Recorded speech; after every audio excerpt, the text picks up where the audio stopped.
ES Audio. What's up, guys? I'm John Weeks, and this is the Evening Standard's Tech and Science Daily. Coming up, the artist who's happy to have their voice cloned by AI. But first, the United Arab Emirates Space Agency has managed to get up close and personal with Mars's smallest moon, Deimos. Deimos is one of the two Martian moons. It's the smallest and it's furthest away. And it's not well observed, so we don't have a lot of data about it. So any additional data that we can get about this moon will help us understand the open science questions, specifically about its origin. It's about 12 by 15 kilometres, so around 7.5 by 9 miles in size. And the flyby of the HOPE probe has given us the highest resolution images of Deimos ever captured. Hessa Almatroushi, the science lead of the Emirates Mars mission, told us how they altered HOPE's trajectory to get closer to the moon. We started doing some small maneuvers to adjust our orbit, and on March 10, 2023, we were able to get the closest to Deimos at an altitude of around 100 kilometers. The UAE Space Agency team was able to gather data on the moon using cameras, ultraviolet sensors, and infrared tools. Hessa told us the data they gathered may have given them the answers to how the moon itself was born. Our analysis shows that it's not a captured asteroid. It's not consistent with the composition of what we know about it. It's more closer to be from a planetary origin. So it's highly likely that if this moon came from Mars. Now, sticking with Mars, thanks to the InSight lander on the planet's surface, we now know more about its core makeup. The lander has managed to measure and record seismic waves travelling through the core of the red planet, allowing researchers to work out what it's made up of. The data came from analysing two seismic signals, one from a very distant Mars quake and another from a meteorite impact on the far side of the planet. Lead author of the study, Dr. Jessica Irving from the University of Bristol, said the data suggests that rather than being just a ball of iron, Mars also contains a large amount of sulfur, as well as other elements, including a small amount of hydrogen. Now, do you have a robot concept you'd love to see become a reality? Well, that's exactly what the University of Surrey is offering the public for its 2023 Natural Robotics contest.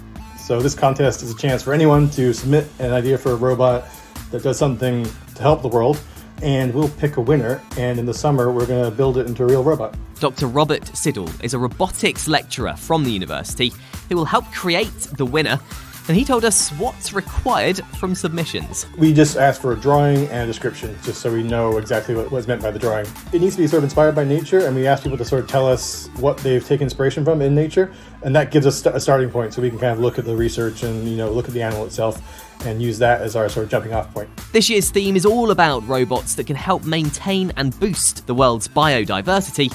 Robert told us about some of the previous entries to the contest. We had a flamingo that collects trash using its sort of like long neck. We had a squirrel that plants seeds, which that was a nice idea, since squirrel's very good at bearing seeds. And of course we had our winner, which was a fish that uses its gills to filter out plastics from the water. Scientists say they've made a significant step forward in their efforts to slow and potentially reverse Alzheimer's disease. Researchers at University College London Hospital's NHS Foundation Trust and UCL have taken a gene silencing approach to tackling dementia for the first time. Their findings indicate that using a drug, they can alter the amount of tau, one of the proteins that cause Alzheimer's, by silencing the messages from DNA that make the abnormal protein within each cell. The research suggests this can then lower the production of that protein and alter the course of the disease. But further trials with bigger groups are now needed to show whether it actually helps patients. The UK government's investing £100 million on developing artificial intelligence models that can be used in fields like healthcare and education. It's setting up a task force to develop AI models similar to those the likes of ChatGPT and Google Bard are based on. Prime Minister Rishi Sunak said harnessing the potential of AI will lead to huge opportunities to grow our economy, create better paid jobs, and build a better future. Coming up, the fish that gives us clues as to how life evolved on land, and the artist who's happy to have their voice cloned for AI-generated music. During the break, why not hit follow and give us a rating? Welcome back. The UK and Dutch governments are teaming up on a project to build a massive electricity cable connecting the two countries with wind farms in the North Sea.